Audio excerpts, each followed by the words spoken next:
Hello and welcome to the bench today. Working on a very special guitar today. Let me get that out of the way. So protect my client's privacy. This is a very good friend of our business. He's been buying guitars from us for years, and this was his dad's guitar.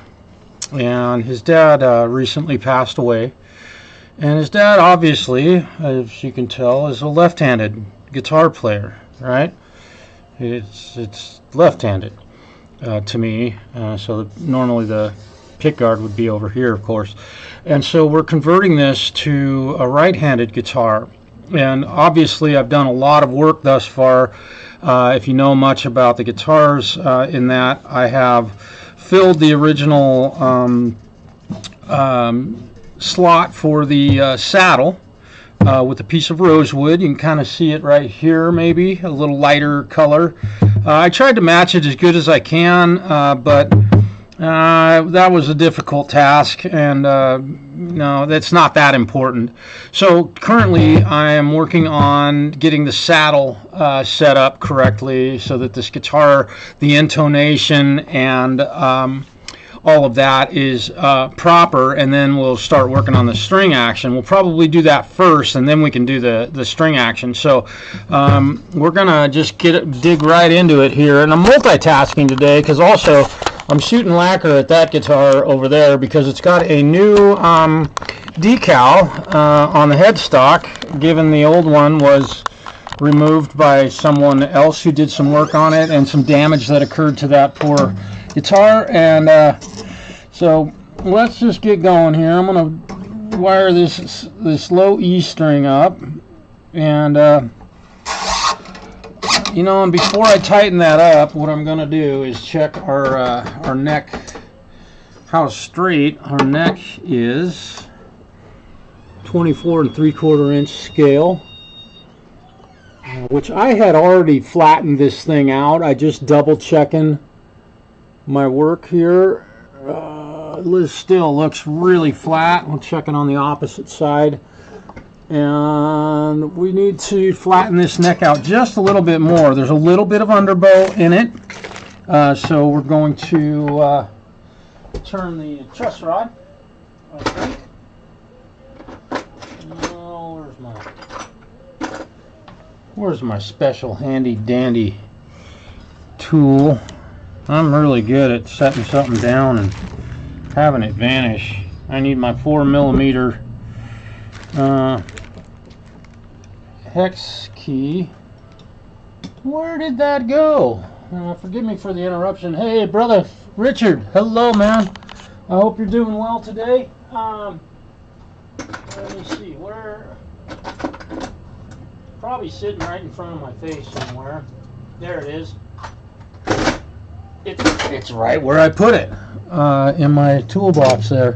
So I'm going to tighten this truss rod a little bit, I think. Oh, this is a 5mm. That's cool. I don't have my 5mm wrench in there. Okay, well, that's interesting. Boy.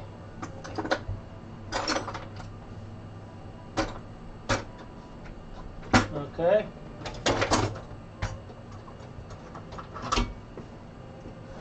Alright, so apparently all of my 5mm hex keys are missing. Well, what the hell did I do with it? Well, that's not good. Why am I missing all my 5mm hex keys? There's one. Alright, 5mm hex key. This should fit, and we'll put it in there. There it goes. Now we're going to tighten this tiny little bit. I'm going to kind of overdo it, maybe stretch this neck out a little bit, see what it's made of.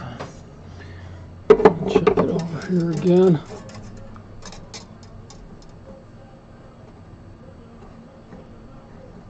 Got good fall away here at the body. That's great. And we're not rocking, but we still have Nope, I'm going to call that good. This neck may have a slight twist in it. I'm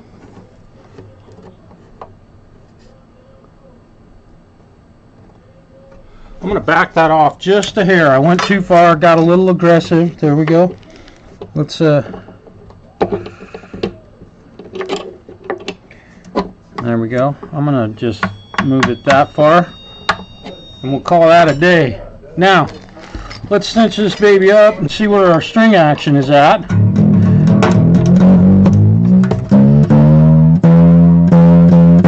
Is that E? Am I close? I think I'm close. That doesn't really matter that much at this point. Now I'm going to put my treble E string on here. Also, 1, 2, 3. Now this set of strings is kind of sacrificial because I'm likely going to have to move them, tighten them and loosen them enough that they'll be weakened to the point that I'm not comfortable sending this guitar home with someone. They just break shortly after they get it home. There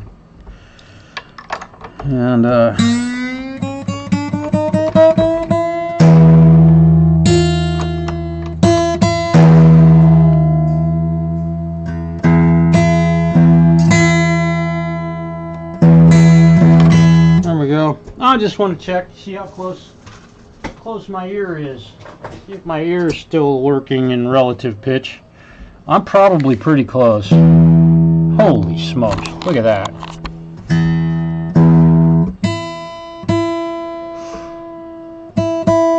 Yeah, my ear still works. That's cool. Well, it's nice to know that your ear still works. You can still hear pitch. Okay, so our string action is super duper high. That's good because I just built this saddle, and if you build it too short, made a huge mistake and a lot of work for nothing. So let's measure how high we are on this. So we're going to measure at the 12th fret, and we're at 9/64, so we want that at 5/64. And then we're the same on the treble side. So I have done a really great job. What that tells me is I've done a great job making sure that the saddle is level.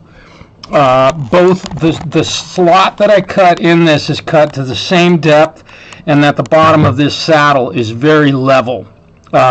So that's a good thing. Now I want to bring this down to 4/64 on the treble. I'm going to go 5/64 to start with. So I want 5/64 and 5/64. We'll go 6 and 5 like Martin does, which is too high, but so we're at 9/64 and 9/64. So I got to do 10/64 off of this side. No. For 8/64 off of this side, and so 8/64. Let me write this down, just because I will forget. There's a notepad. I actually write stuff down, right? I still write on paper, because so we need the 8/64 treble. And then, let's see, we need, take this down to 6, so 6/64. 6/64 on the bass side. Does that make sense? Double the amount that you need to bring it down at the saddle, and you'll be good. So let's mark this thing out. And this is where what I was saying. I'm going to have to. I don't feel comfortable leaving this set of strings on this customer's guitar, because I have to do this multiple times throughout this process to do it properly, and it weakens the strings up near the machine heads. They often will break after you've done this a couple times, and it's also a reason why I don't cut the strings after I get them in there until the very last, because if I had to pull one of these strings off of a machine head for some reason, that makes that process a whole lot easier. So, and also, just so you're aware of how I build saddles, again, I've filled this and rerouted a slot through this, and I used my special little short, I have a little short saddle that just sits just above the bridge, little teeny short one, and what that does is it allows me to get the string action correctly at the 12th fret and set my intonation so that when I put my saddle in here, it's intonated correctly. Then this, I used a saddle like this to test. It's a compensated saddle on both the bass and the treble strings, and I used something like this to start with, but my saddle ended up being a little bit thicker, so I may have to make some alterations to the slots that I have, like these, in this to make it right. So just kind of explaining way too much, but that's how a saddle should fit in an acoustic guitar, right? You want that thing to fit snug, no wobble, no rattle. It'll create, if this thing's vibrating or moving in the slot that's been cut, you'll end up with a quieter guitar, less sustain. There's a lot of problems that come with having a saddle that doesn't fit tight in the saddle slot. So I think you're aware. Jampros, sacrilege, yeah. See, I hope everybody's doing good. It was great to talk with you this morning, Mr. Jampro. And I think we got Gary dialed in. He's such a wonderful guy. What a cool dude. We had a great visit, and end all, he's going to have to level those frets. It's a brand new neck, and ultimately, I have never put a brand new neck on a guitar without leveling the frets first. They just are not leveled at the factory, and then you're putting it on a guitar that's not the guitar that the frets were leveled and crowned for. You have to do that. So if you buy a new neck, just for future reference, for anybody, expect to have to level the frets, level and crown the frets. There you go. You cannot count on it. Let's see, 8/64ths on the treble side. So I'm going to take my handy dandy, let's zero it out. Let's zero it out. We'll zero it out, and then we'll go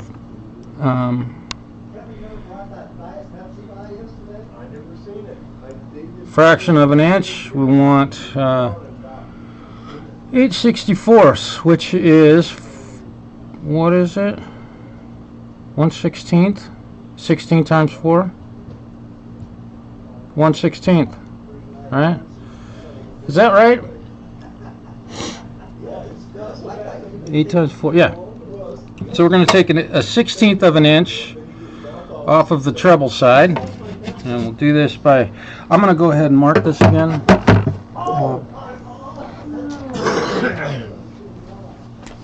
I can see what I need to remove here. Is our fearless leader here? Yeah. All right. So, whoop, careful. And then 6/64ths, which is what, 3/32. Zero it out. 3/128.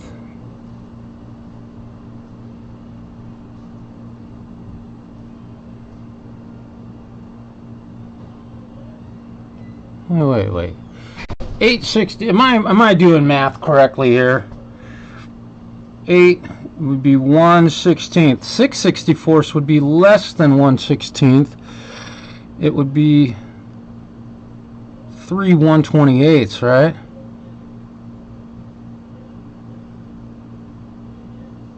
No. My goodness. 2 into that is 3/32.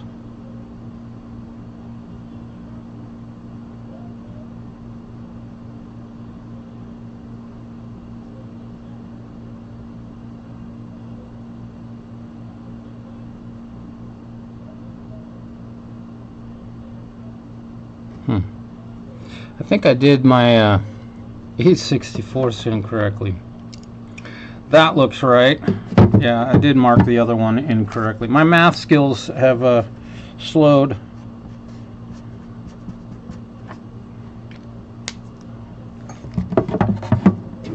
Can somebody do some math for me? Can you reduce 8/64?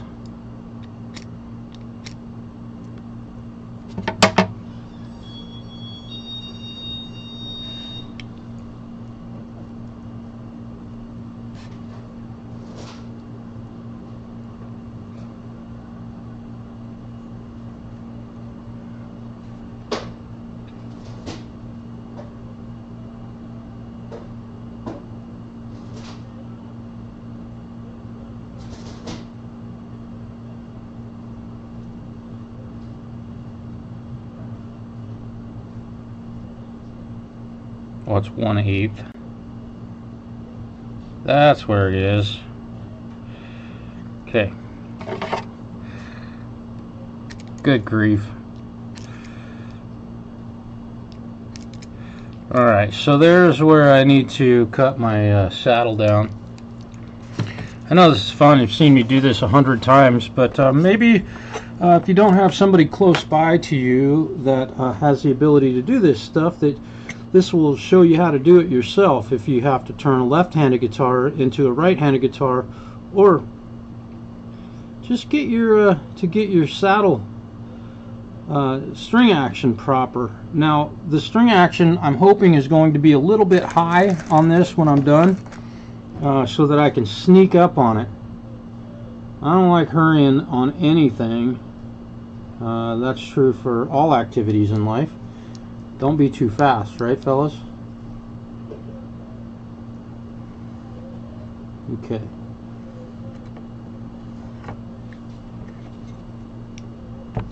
So, here's what I'm faced with. I have to remove this material. I know you couldn't see me marking on that down there. This is what I have to remove to get this saddle right. Now, I need to go outside to my bench grinder, or my, not bench grinder, my bench grinder, my sander, and whittle this thing down. So, I will leave you here looking at this beautiful seagull for just a few moments, and you can enjoy the quality and shine of these frets on this guitar now. After I've polished them down to 2800 sandpaper and polished them with my homemade polishing compound. Pretty cool. It's interesting how this first fret, we may have to do a fret level on this thing also.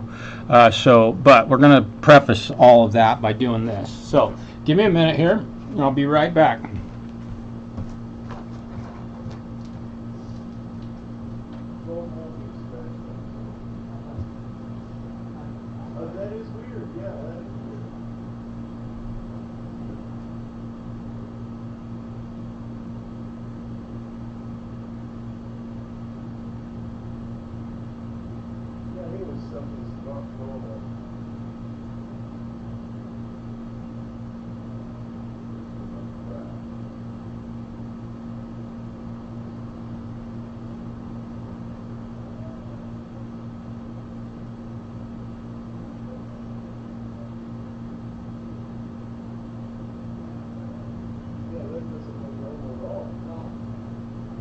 This is the Donald Trump guy.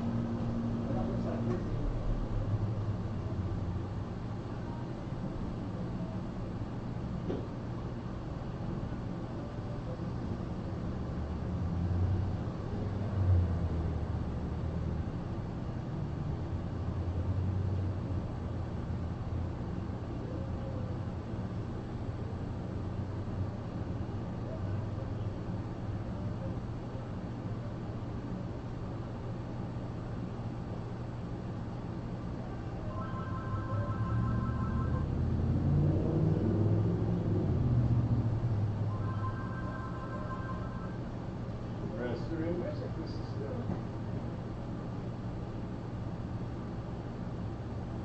Yeah, just one minute here.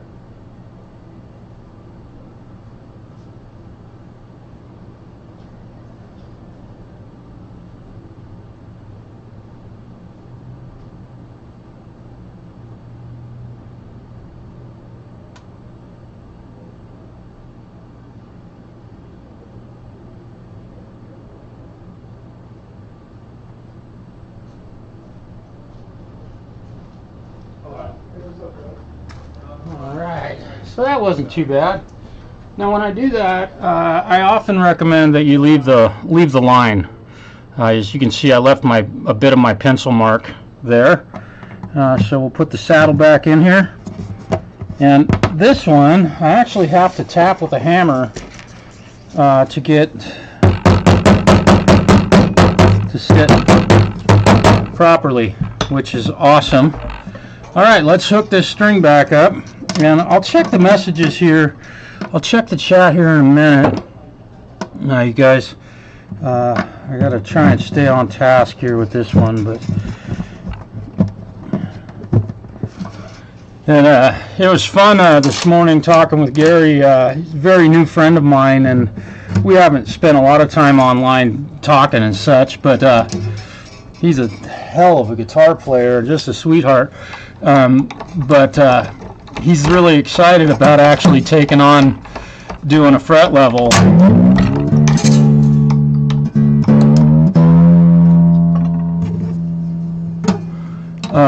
Because he's never done it before.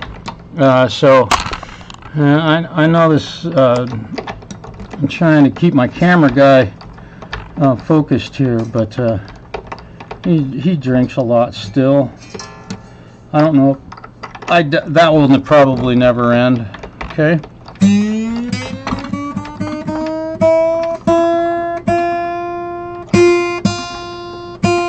Oh, that's F.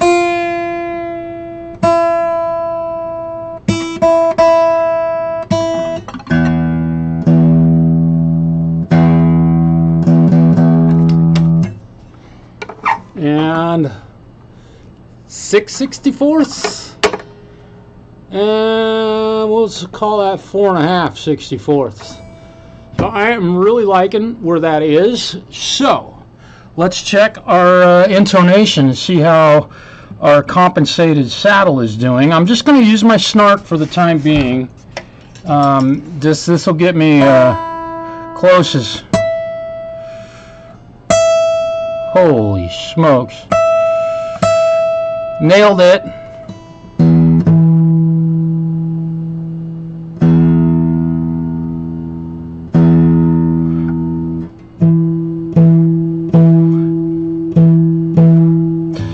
So with the compensation that I've already done on this as a preemptive strike, you know, I'm not gonna I get lucky once in a while, but I also have a lot of experience, and I've done these so many times that hitting one like this, like I've done on this particular guitar, is not unusual.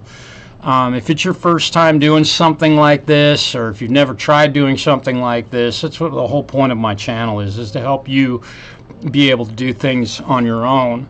Now, I didn't go over the whole router part of cutting the new saddle slot and how to get that to the right depth and how to do it straight. There are certain things that I don't recommend you necessarily do. Unless you've got a guitar that you don't care if it gets totally messed up. So, and that was something that I spoke with Gary about, is that he's got a couple of other instruments, old necks, that he's taken old necks off because the frets were worn, and he's going to use one of those to try his hand at crowning and leveling and crowning a fingerboard or frets on a guitar. And he may have to do one or two of them before he feels like, okay, I've done it, or three of them, whatever. You know, I've done hundreds of them, and I've gotten pretty good at it. So again, that's the whole point in this channel, is not to be terribly entertaining, but to be hopefully educational for folks. That's my whole point. Yeah.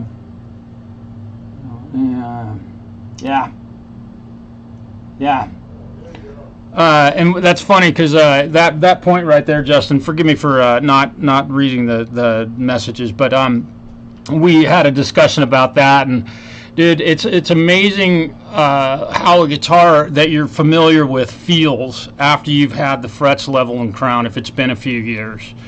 Even if it's only been, you know, say 2 or 3 years, and you've got tiny little divots at the first in the money hole, first, second, third, fourth frets, where everybody plays the cowboy chords all the time. Man, It is remarkable what a fret level and crown will do, and when you bend a note, how smooth and easy it feels. It is. We were both laughing about that and how great it feels. So, yeah, if you haven't had a fret level done and you're noticing they look 10 times, 1,000 times worse than they really are. So just because you see little divots in the frets doesn't mean they're really that bad. Usually fret level requires removing microns, literally, of material. Oftentimes less than 1,000th of an inch. Those little divots that you see are literally less than 1,000th of an inch. It's hard saying. I won't ever tell anybody over the phone or in a video chat or anything like that, yeah, we need to level your frets. However, if they're able to check the level with a fret rocker, or a very level device to check the fret level, man, at that point, yes. And the problem with Gary's guitar is that the first fret is lower than the rest of the frets on the fingerboard. It's very common on a guitar purchased from a place like Warmoth or, you know, a cheap online manufacturer. The last fret is where your level, or where they were leveling it at the factory. If they're going along the fretboard, that's where that will tilt, and it will cause that first fret to be a tiny fraction of an inch lower than the rest, fraction of a millimeter lower than the rest, and create fret buzz. Thus, I do not recommend, if you buy a neck with frets in it, don't put it on the guitar until you've leveled it. That is just, you've wasted time. I never do it. I never put a neck right on a guitar. That's my story, and I'm sticking to it. Like having a new guitar. Yeah, you ain't kidding. Yeah. Pretty evenly worn. Yeah. Yeah, and if you play a lot and you play over the entire fingerboard, that's going to be the truth in the matter. And, you know, we can use this as a perfect example of cowboy chords. Big old ding right there, nothing up here. And a little lighter ding right here. This guy played a C major a lot, and an F a lot, but almost none of the other frets have anywhere at all. So this guy wasn't playing up in the upper register of his guitar, and probably didn't play a lot of bar chords. So, you know, perfect example of, you know, and this fret is worn pretty good. So we may, before it's all said and done, once I get everything ready to go with this thing, I'll play it a little bit and see how this behaves. But we'll just see. Okay, so where are we at? We've gotten that set up. So let's put the rest of the strings on this and see how she does. See what the story is. Where did the rest of the strings go? Of course they fell. Of course they fell on the floor. Let's see. Here we go. We'll get you. Oh, and before I'm gonna get all these started.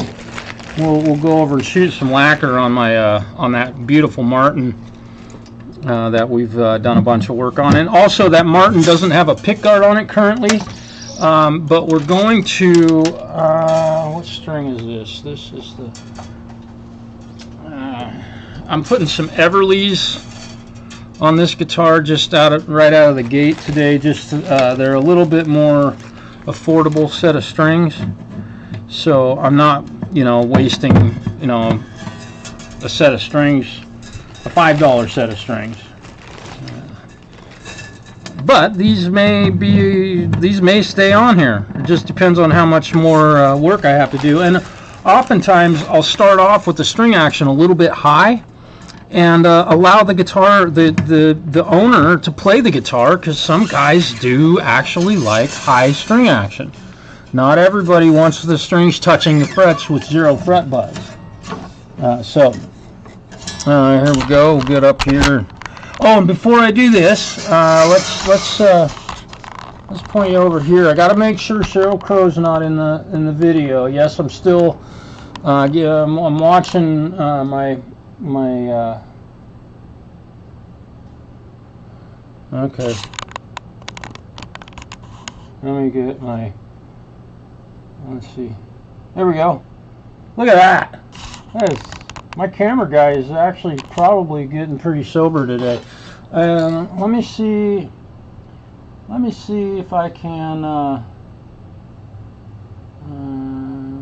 video. Give me a second here. Camera control. Let me zoom in a little bit. Well, that's as close as I can get you.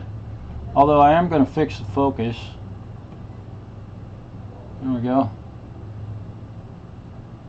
Alright. So on this one, it is a Martin D20, and I've had other videos on here about this guitar. And unfortunately, the headstock, the water slide decal, or the painted Martin logo, got removed off of this guitar at some point during its life. I don't know when or how. So I'm using some of this color tone lacquer. It's a guitar clear gloss. It's a nitrocellulose lacquer, but the stuff in the spray can dries a lot more quickly than stuff that you've mixed commonly. So, and we've done multiple layers thus far. I shot lacquer on this thing all day yesterday. About every half hour or so, I'd shoot a little bit at it, and just really super light coats. And then we'll have to wet sand it and polish it here. And hopefully in a week I can do that, where the lacquer's had a chance to cure. But you know, importantly, you want to shake this. This is very good practice, gentlemen. You want to shake the lacquer up properly, and then I know my back's right in the way. I'll move off to the side.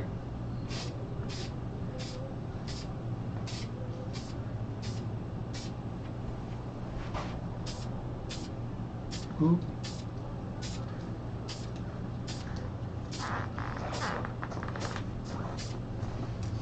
That's scaring you?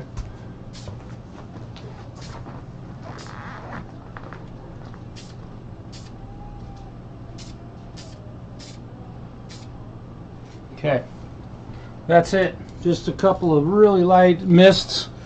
We'll do that probably during this video. And usually in between the mists, I take some 600 grit sandpaper. Right here, as you can see, I've done it twice today already, where I'll let the lacquer cure for about a half an hour and then just hit it lightly with some sandpaper to kind of rough up that outer edge, outer surface, and it helps the lacquer really stick. Gets it in there and makes it nice and even. Now, one thing I will say about the cans, and it just did it to me when I was shooting lacquer at it, sometimes they will splatter a little bit, so you'll get a couple of high drips, not drips, but high spots. But fortunately, that Stu Mac lacquer really levels itself out very nicely. So I love that stuff in the can. And again, it dries a lot more quickly than if I shoot it with an airbrush. Now, an airbrush allows you to get a much lighter coat and a much more accurate spread. But on that one, we're just shooting a headstock, so it's a flat surface. So no reason to get too crazy with it and bust out the airbrush and then have to clean that and all that. I know this is kind of the normal everyday thing you guys see me do, but this is a very, very special guitar. And I'll repeat, the gentleman who bought this guitar from our shop, and it is possible that I sold him this guitar.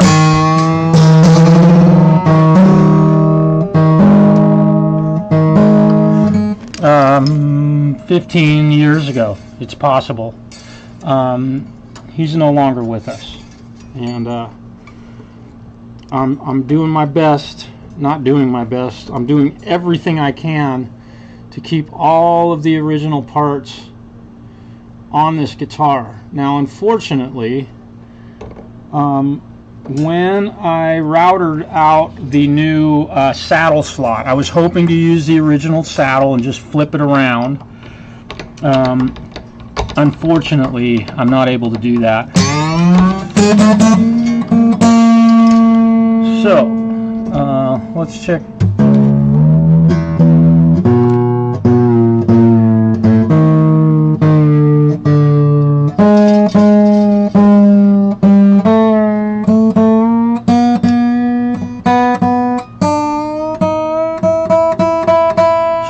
This thing's about to make music again. Here we go. I'm just doing a little bit of a light, nice stretch of the string.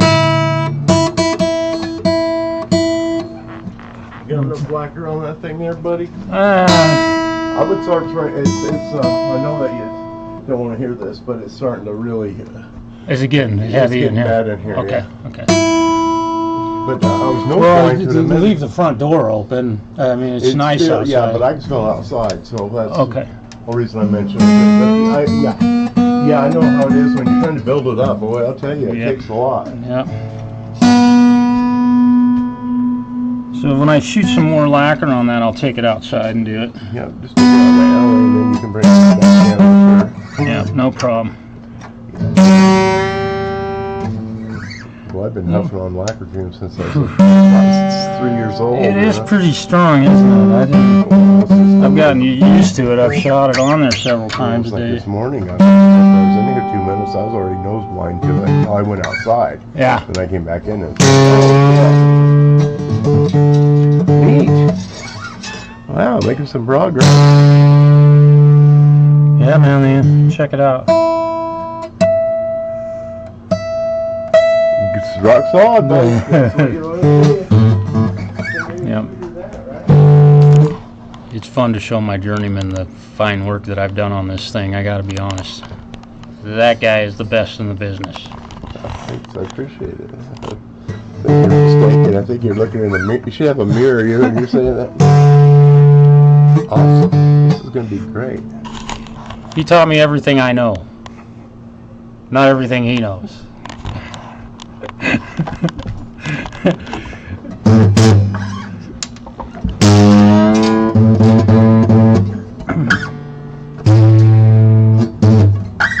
Boy, we're almost there. This is a very special guitar, again, just due to the fact that the gentleman who owned it is the dad of one of our longtime clients, and he wants to play dad's guitar. He couldn't, with it being a lefty. Alright, so we've gotten that. Now let's do the neck relief, and we'll see how the neck relief is doing. I'm just going to check a couple things, see how much the truss rod needs to be turned. There we go. You guys are about to see this guitar make noise, make music again for the first time in a while. I've had this guitar at the shop for approximately, I don't know, three or 4 weeks. Now I can tell that the string action is still really high, which I'm shooting for that. Alright, let me check my, yeah. So we need to loosen the truss rod a little bit. The neck relief is a bit much. So, and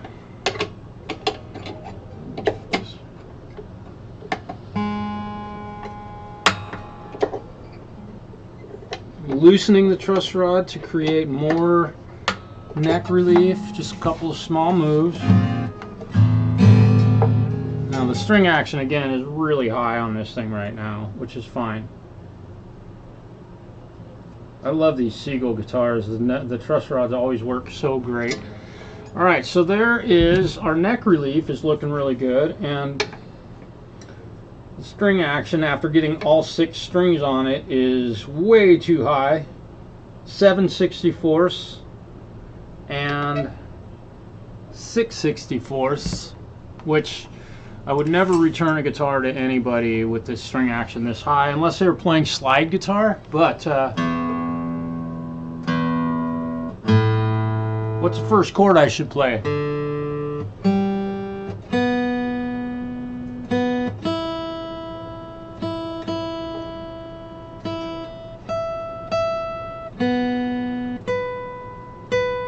B string is a little bit sharp.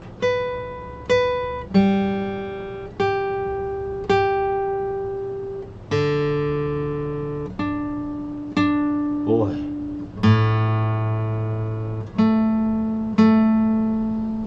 A string is a little bit sharp. Not worth worrying about.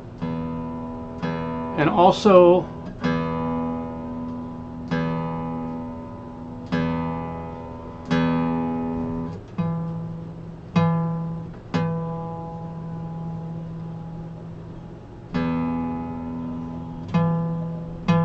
you can hear that that one is very sharp.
She's playing. This was a left-handed guitar 2 weeks ago, approximately. Now it's a righty. Now I can play it. I have friends that play left-handed guitars. There's one in the chat, I think, right now. If he's still here, probably working. But unfortunately, a left-handed guitar to a right-handed guitar player and vice versa is utterly useless unless your name's Jay. You have to be named Jay. Then you can play a right-handed guitar left-handed.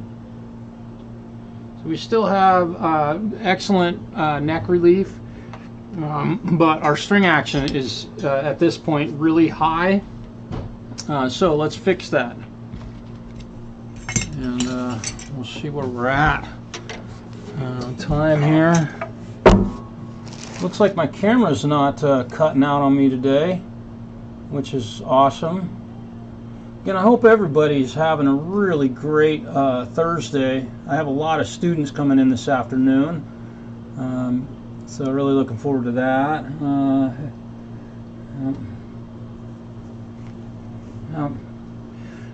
I appreciate y'all hanging with me today. Hopefully maybe somebody can learn something on this. Justin, for you, when you inherit my Taylor, you can turn it into a guitar you can play by doing all this stuff to it.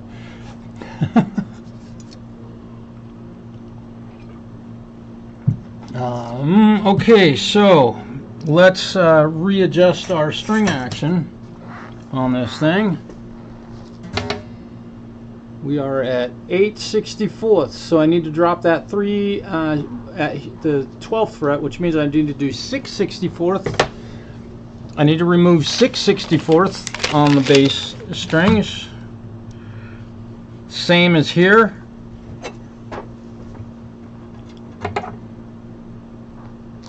No, let's call it 2/64. So 4/64.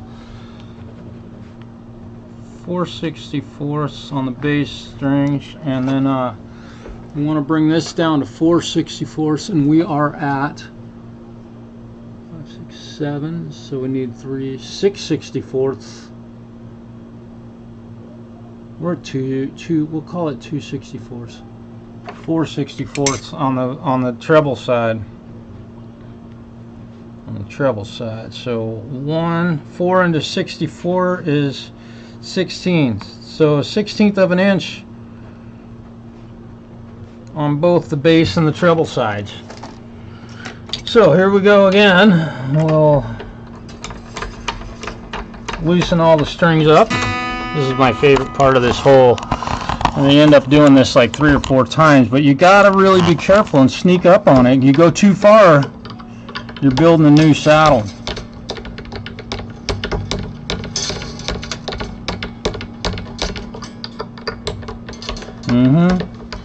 Really looking forward to this weekend. I'm gonna go spend another weekend over in Walla Walla with a friend I graduated from high school with. We haven't seen one another for a long time, so that's going to be really super fun. We have some fun plans for the weekend, and Saturday I get to play a gig over there. I'm really looking forward to that, and we'll probably maybe I'll schedule a live stream for that. And I probably won't be doing a whole lot more live streams of our band. Because the effort that some folks make to actually come see our band is kind of I don't know, maybe it's unappreciated. If I do go ahead and do a live stream, they could just stay home and not have to come out and patronize the bars. So we'll see if we'll see how many more live streams I do of the band. So I need to remove a 16th of an inch off of this saddle. So let's make our marks.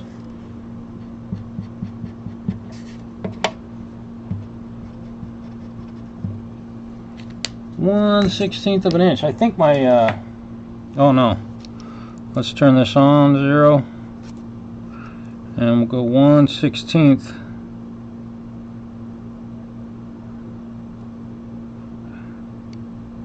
1/16. There we go. Oop.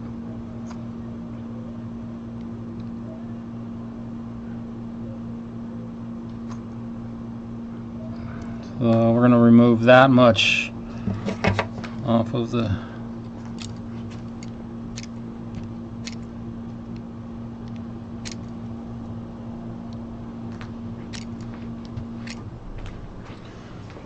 bottom of this saddle. So got to get my straight line on here. We'll get you over here where you can see how I do this. I use my some of my tools have multiple jobs to do. I knew that was going to happen. I'm doing a live stream. I was feeling like my blood glucose was getting a little bit low, so let's take a time out here. And I did the old switcheroo from Skittles to Lifesaver gummies.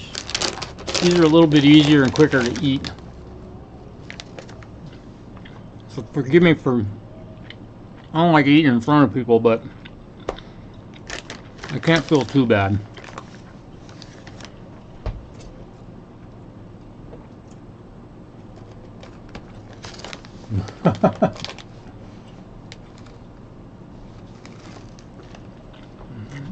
No, Justin, I hope not, too, but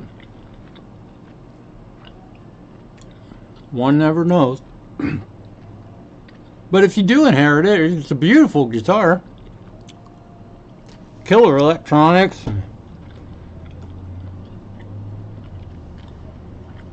I thank everybody for joining me. This guitar is one. I did a video of the importance of keeping all of the original parts with this guitar, and even so far as to I kept the original strings and put those back in the case. One of my most highly viewed videos in quite some time, and pretty cool. Very sentimental stuff to me. I know some people have absolutely zero sentiment about stuff like this. I do. So the original strings that this guitar had on it were the last set of strings that the gentleman who bought this guitar played on. I thought it was important to keep those with this guitar for the gentleman's son. And this thing about Ray, I sent him a photograph this morning. I like to kind of give my clients a little bit of a teaser on stuff. This thing might go home today. I'm almost done eating Lifesaver gummies. I just done my good dose. Here we go. All right.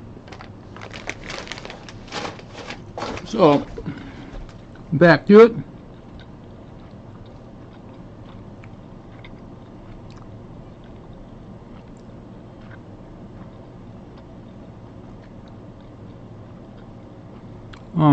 I also want to thank a few other YouTube channels. Rose's Stringworks for sharing his knowledge and experience with literally millions of people. I've certainly learned a lot from him.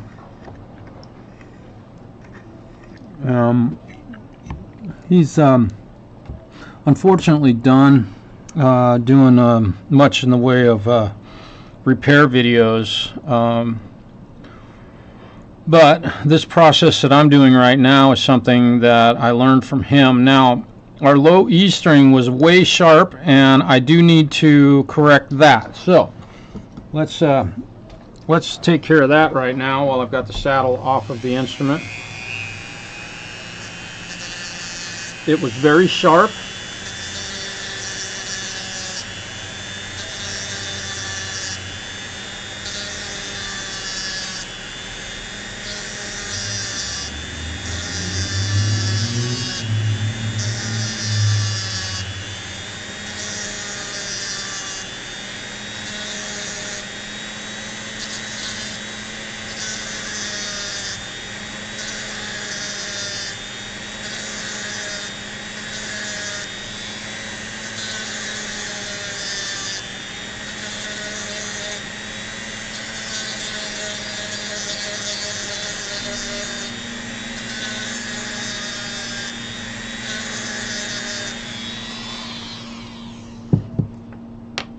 Let me see where my blood glucose is right now.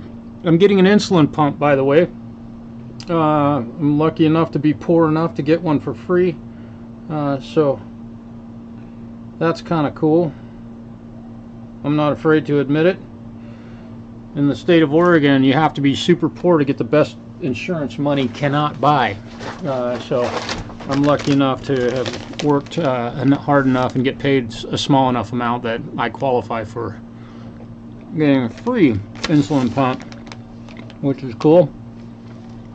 Now I've got to go out use my belt sander and take a little bit off the bottom of this saddle, and we'll see where we're at. Give me a couple minutes, I'll be right back. I'll point this camera over here at the Martin, being very careful not to show any of what's her face? Yeah, there we go.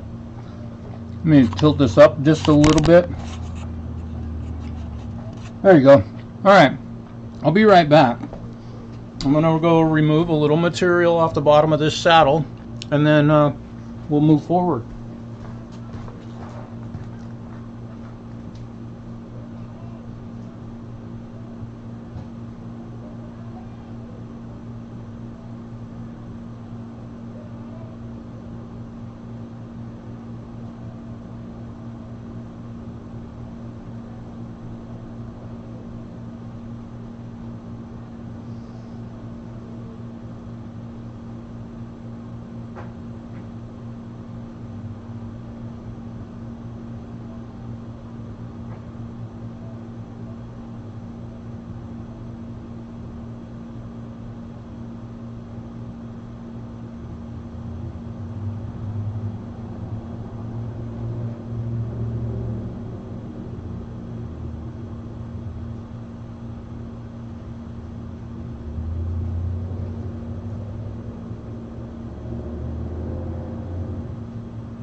Alright, we're getting there. Isn't that beautiful? What a beautiful guitar.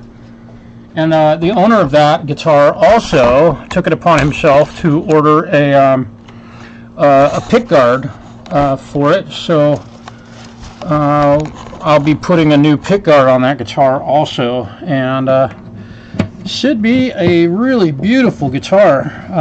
And should be a really good player when it's all said and done.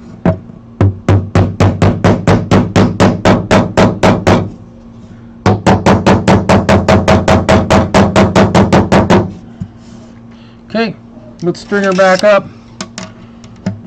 And this may be the last move I have to make. Oh, and before I do this, I am going to put some linseed oil on the fingerboard and the bridge. So let's pull the saddle back up out of there.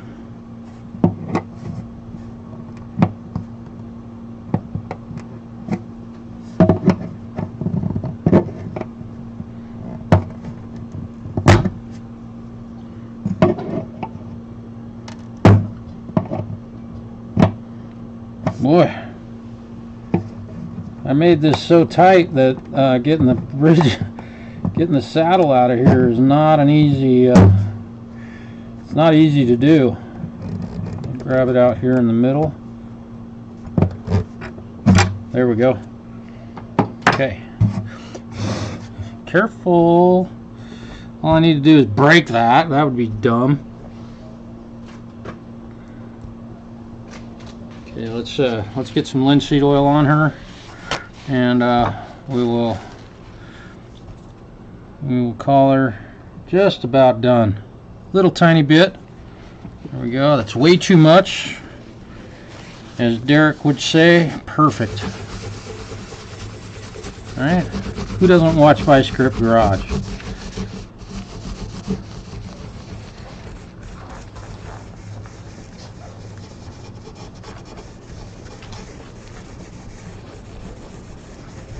Way too much. Perfect. Alright, so we got some on there. And put some on here. And get a good layer of look at how beautiful that wood turns out.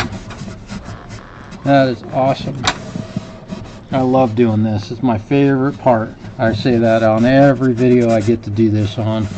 And they use some type of dye in this. You can see the dye showing itself in the oil. So wipe it on, wipe it off. No more than that. No need to leave a big puddle of linseed oil on the instrument. This is unboiled linseed oil, so it takes about 24 hours to cure, which I will hang on to this guitar until tomorrow for sure, and make sure that it's in good shape overnight. If it holds form overnight. This is one that I almost feel like it would be worthwhile to do a layer of linseed oil over the whole body of the guitar, but I'm not going to do that just yet. Got a little spot of glue right there. I need to get off of here. We can see one little flaw.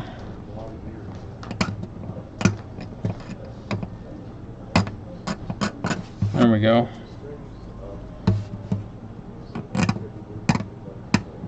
Had a little bit of glue splatter when I glued the plug in the old saddle hole.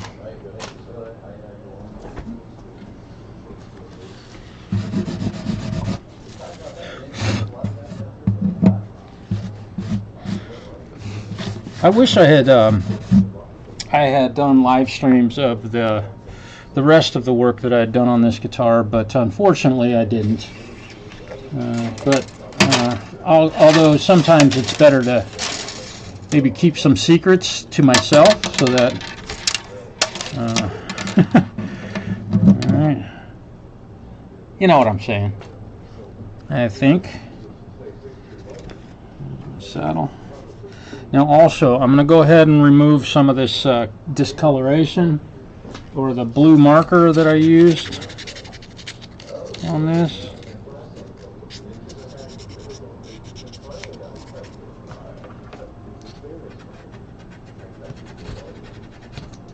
Sometimes this ink is really hard to get off of bone. It just soaks right in. But we want to...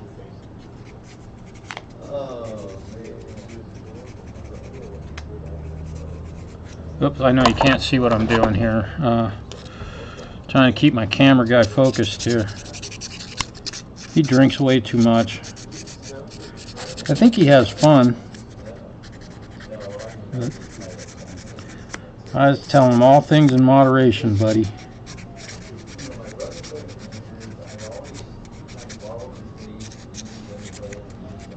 Forgive me if you made a comment and I haven't responded. I can't necessarily respond to everything. I do my best.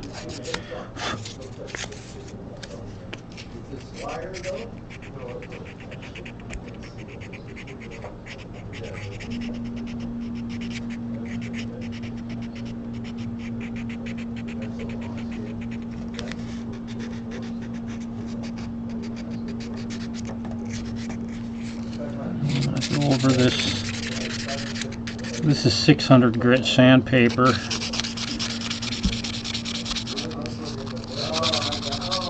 What's happening? An adapter that would turn that little guy into the bigger guy, so that it would. This would then fit on that standard. You want to put this into that? Well, I want something that will screw into that will then have this on the other end. So well, that's what this is. Well, yeah. I've never seen one. Yeah, I've never seen one. This was in a different. You want to put this on that? Well, ultimately, I would like to be able to still use it, but all the mic stands I have all are that size. To get these out, I just use it. So you're saying that just comes out and then you replace it Usually. with the bigger guy? Usually. Okay. Yeah. so you can go. Oh yeah, that was with a Behringer mic. Come on out of there. I see. Okay. Yeah. Come on.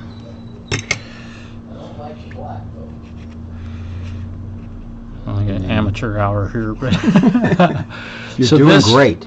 Okay, this will screw right into that mic.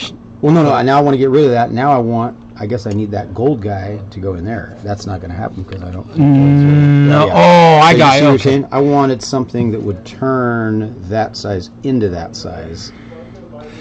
There is. I nope. don't have an adapter that'll do that. You need a mic clip this size with a metal thread on it, is what you're going for. Am I correct? I was just thinking that maybe there was something like this that was that on one end, and then on the other end it was ready to accept Male. that. So Nope. it's like that. Nope. Unfortunately. Yep. What I is don't. that for? What would you screw that into? There are mic stands that have little dinky The little threads dinky on them. things, and you don't Yep. have the little dinky guy that would. No. Nope. Okay.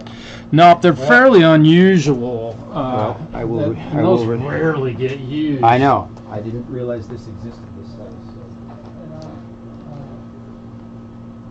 I prefer having metal thread and just toss it up and it gets straight out. Yep. So I'm not No sure. big deal. I will just get another one of these SHS and retire this guy.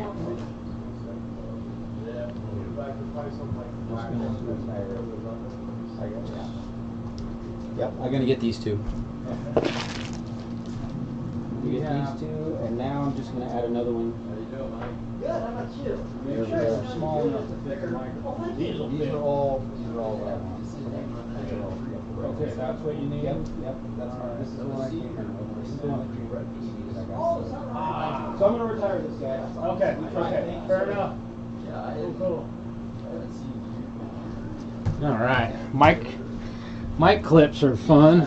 How often have you broken one of those? What am I doing here? Oh, I was sanding the finish off of these. Okay, so let's put this back in here and make sure all my blue marks are under the edge, and they are. So here we go. Stringing her back up. I don't know about you, but I've never been real particular about having my end pins go in the exact same hole that they came out of. But I am pretty particular about this. And that is taking a piece of sandpaper and sanding a tilt on those. If you have an acoustic guitar and you change the strings on it for the first time and you notice that they're flat on the bottom, take a piece of sandpaper and do that. Save yourself the trouble of that. I'm full of useless advice or repetitive advice. And this one I need to do this, and I have a piece of sandpaper over here that is always right here on my bench, always, that I can do this sort of stuff. Or if I've got a saddle that I need to take a little tiny amount of height off of or whatever, I can do this, and now I'm not, the ball end won't get hung up on the end pin or the pin. Somebody corrected me on what I call these things. I call them end pins. I think maybe I called it something else, and they corrected me. I appreciate that. Grammar is not my best subject. I grew up in the hood. Before cell phones, right? Put that on the right one. So we had to learn to write and read, and we weren't driving down the street not knowing where we were going, because you figured that out before you left home, and you memorized the directions of how to get there, and you didn't have a Google Maps yelling at you, turn right in 45 feet. Right? That's the old guys. We're all old, right? Okay, we're about there. I think this is going to be the final countdown, right?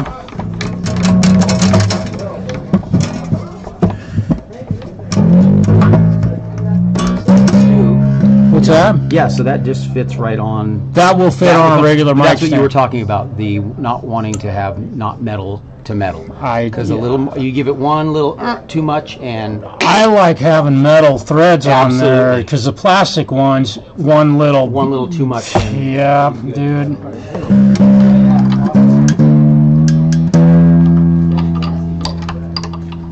Just don't touch that, because that's wet paint. Okay. I have one here.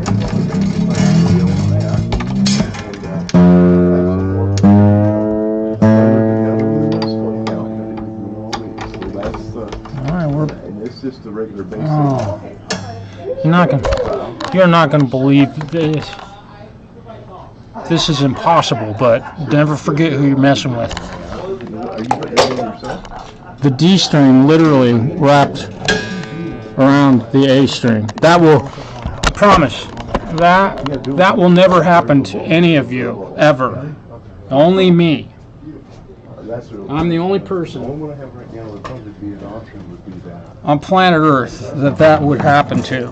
That's the 241, right? I mean, it's not that big of a deal, but good. Really, the chances of that happening. I mean, if I had tried to do that, I couldn't have done that in 18 billion tries. Right? Never forget who you're messing with.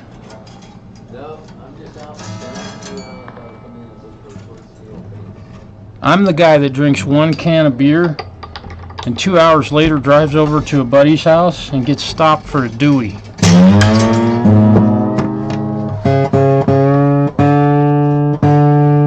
Yeah. They're about $300. You have more coming, but they're going to be more than that.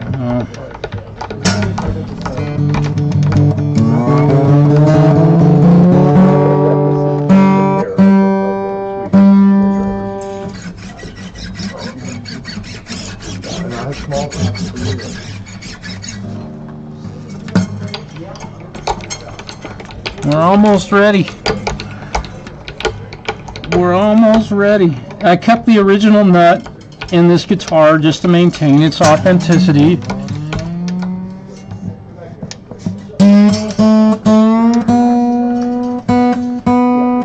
Keep all the original parts as best I could. So that Man, it smells we don't good. have. Ah, sorry about that smell, man. You know, the only time I ever got thrown in jail, with a cast on my leg. And I'll tell you the whole story some other time. There was 7 black guys in the jail cell with me. They were all high on paint. Oh God. They were just. Oops. Just so you can feel, just sit down in that chair there. Just the regular scale. That's the standard. But it is super light. All right, we're almost ready. That is, We're almost done with this one, and then I'm gonna go eat lunch.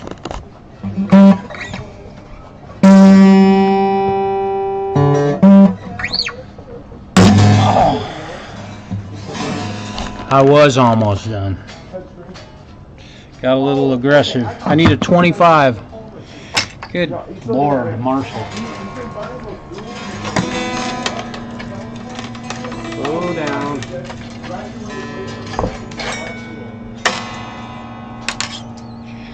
All right, we'll fix this.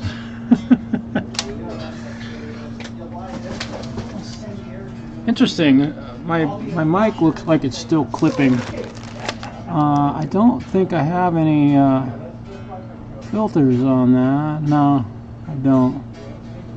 I don't.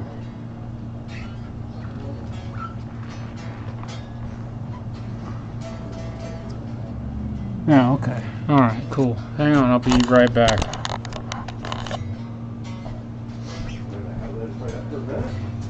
Excuse me, Mr. Turner. Let's see how much smaller that feels. Yeah, Yeah, but this thing is just vibrating all over the place. Oh, it just needs set up. It was set up for a different guy.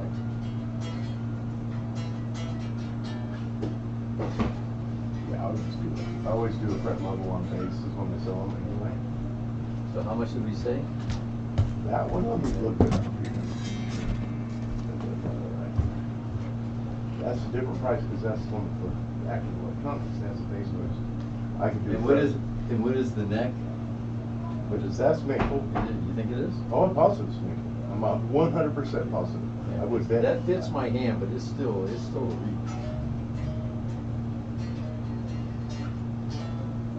The whole thing is just, well, this tag is vibrating. It's just needs set up.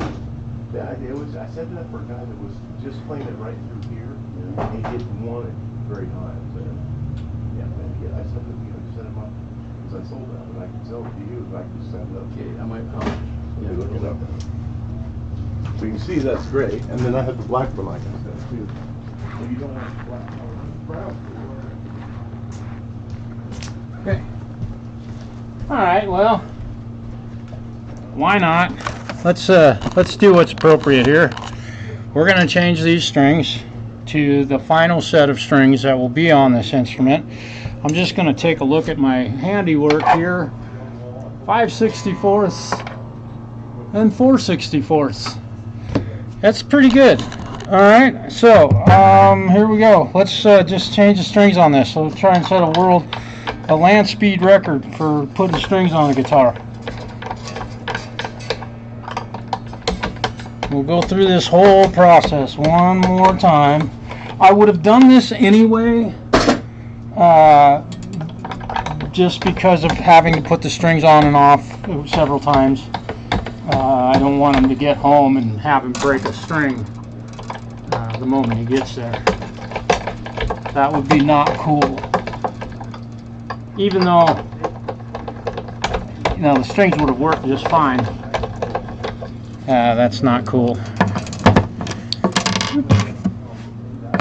I've gone through and slanted all the tips of these end pins. So there we go.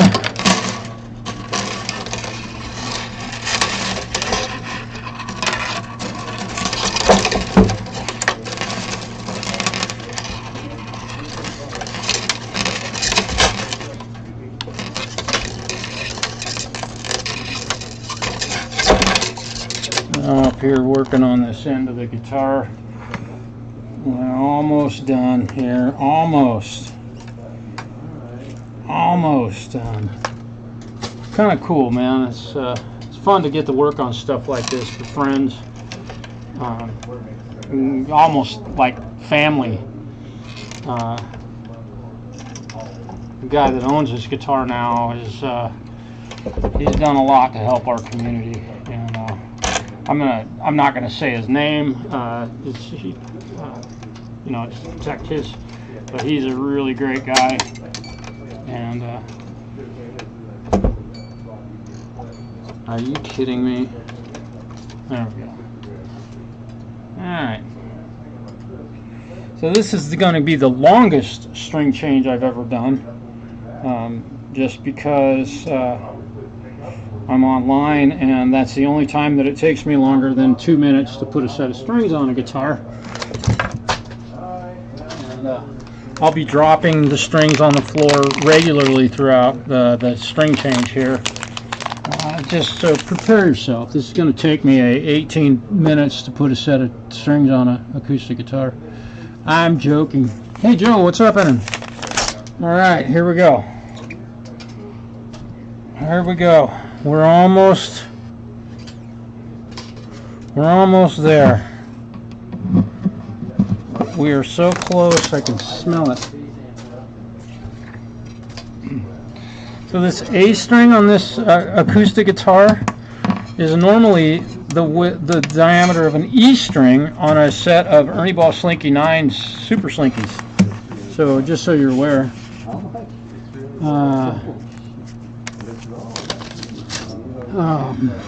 And I hope y'all you might be able to join me again this Saturday on my live stream where my band's going to play again. It might be the last one I do for a while. Again, we don't have a lot of gigs throughout the rest of the season, and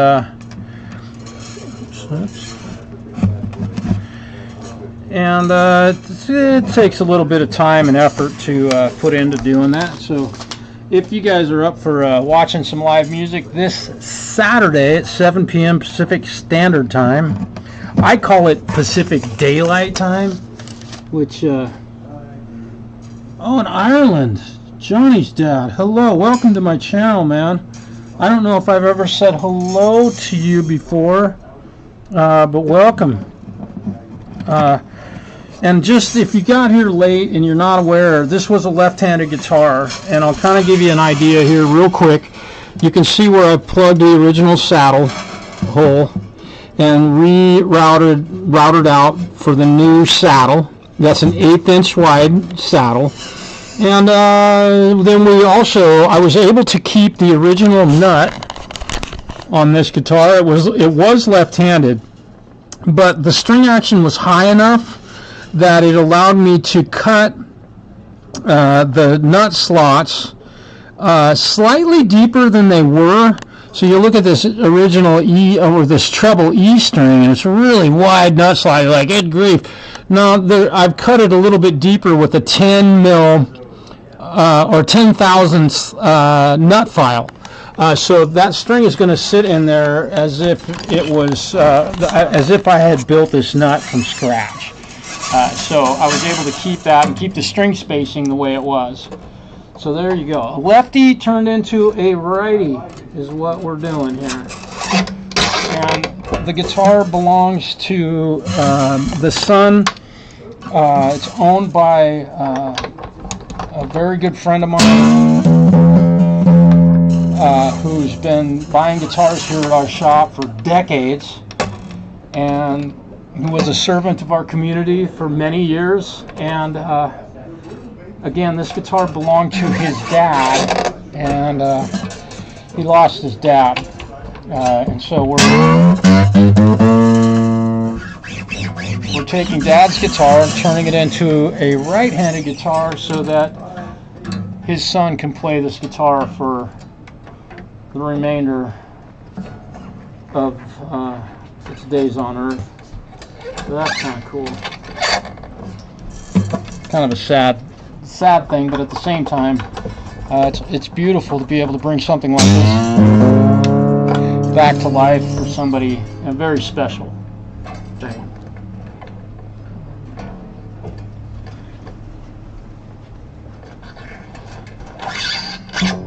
If you've never switched a lefty over to a righty,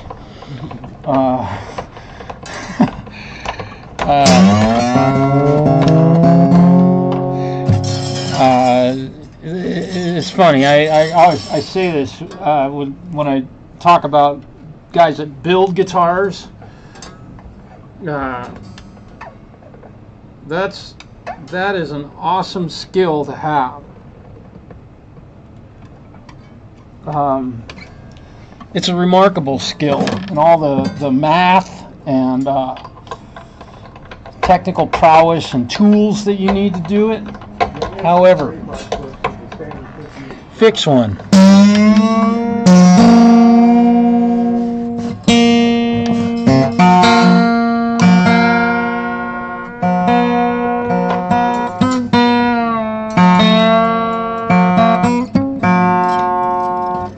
I think it takes a lot more patience, and you don't have a blank slate to work with in most cases, and boy, it's challenging. It is challenging. And that's not to say anything negative or derogatory or demeaning towards guys that build guitars. Good grief. What a skill that is to have. But go ahead and fix one of these days. Pull a neck off of one of them and repair it. Yeah, it ain't so easy.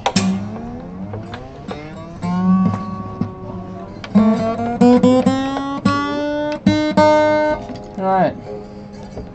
Now, I'm going to do my best to not break a string on this guitar again, but I am going to stretch these strings like I usually do, which is not being nice about it.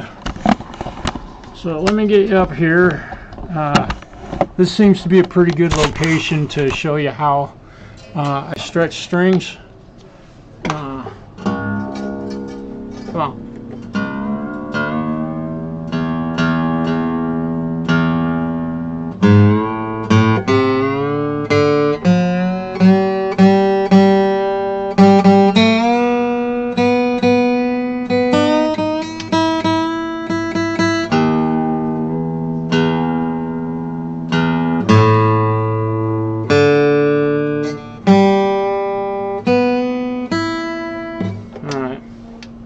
And I'm using 11 gauge strings on this guitar, 11 to 52.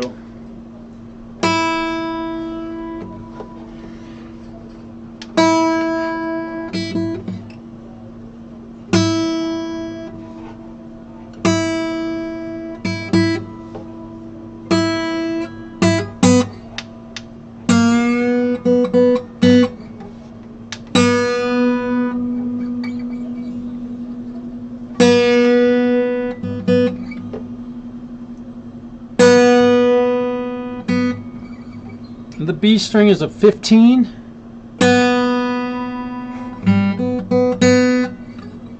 So fairly easy to bend.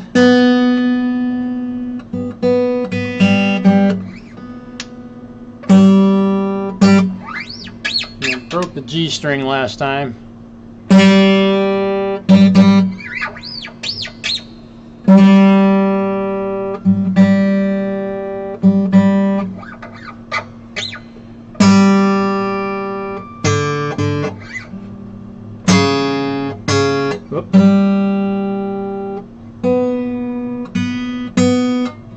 Boy, I haven't done that in a long time. Turn the wrong machine head.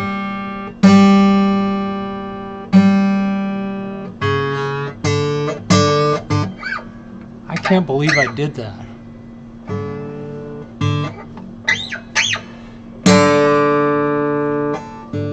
I have a lot on my mind, I guess.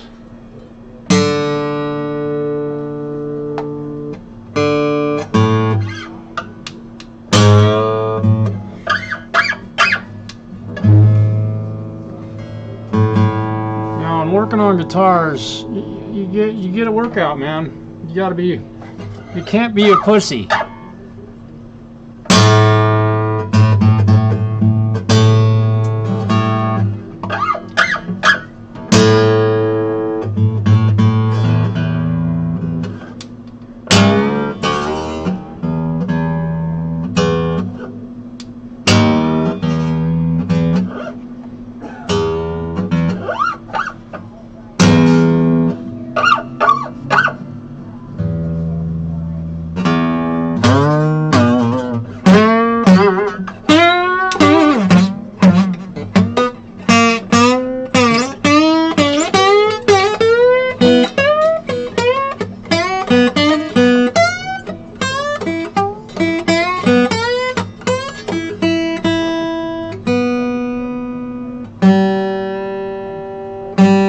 After all that stretching and just bending some notes on the fingerboard, still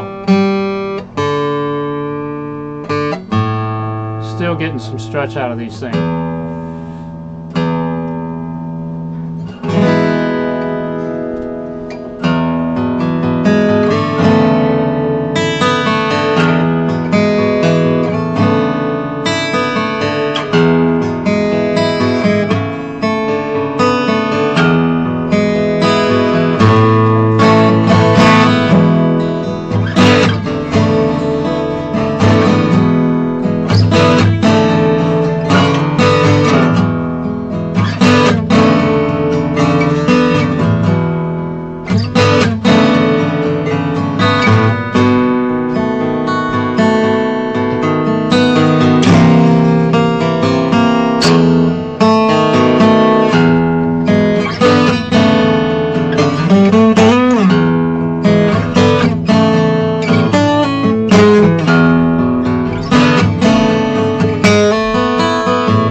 intonation is perfect.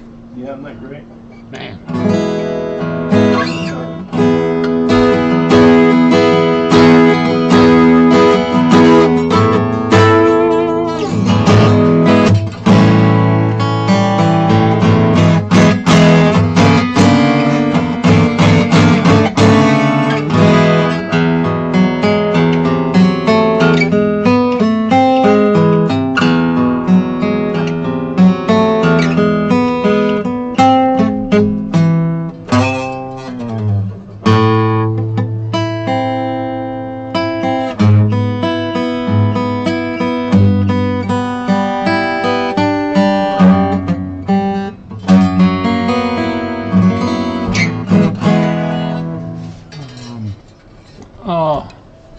Let's see. Oh, Joe, yeah. Okay. Oh, John. Okay. Find motivation. My knees hurt. I hear you, brother. Dude, if you do it, you'll be shocked. And the moment you start, you'll want to get done so quickly that you will get it done. Believe me. You know, when you're working on your own guitar, your baby, not having it for a few days can be painful. So I do encourage you to do that. I also do encourage you to do something on a practice instrument. Let's see, Johnny's dad. And again, welcome, man. I appreciate you being here. Be sure to subscribe if you would to the channel. And if anybody else is here that hasn't subscribed yet, please do. It doesn't cost anything, and I obviously don't make any money on this, but let's see, 3 hours. It's 21:52. Okay, 5 hours ahead. Wow. Johnny, are you in the UK? You don't have to tell. You don't have to tell anybody where you're from, but it's curious. Because Australia is literally right now in Australia. It's like tomorrow morning at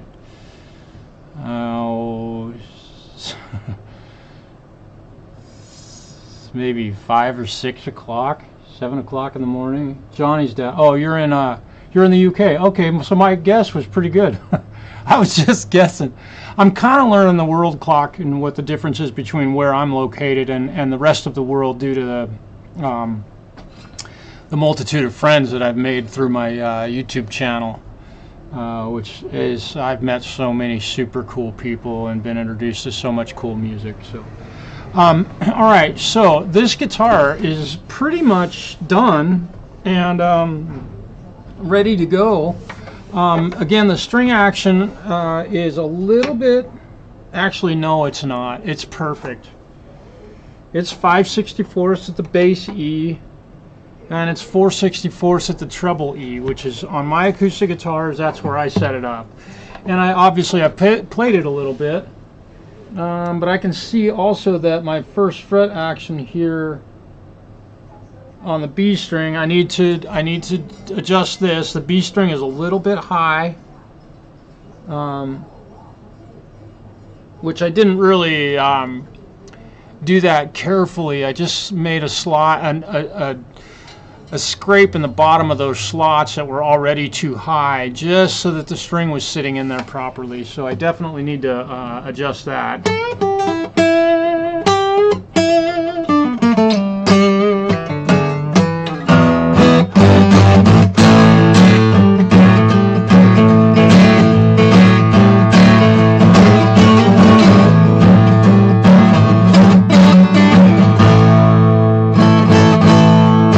Sounds great. All right, you guys, let me put this thing up. I'm gonna let it hang overnight. We'll check it tomorrow.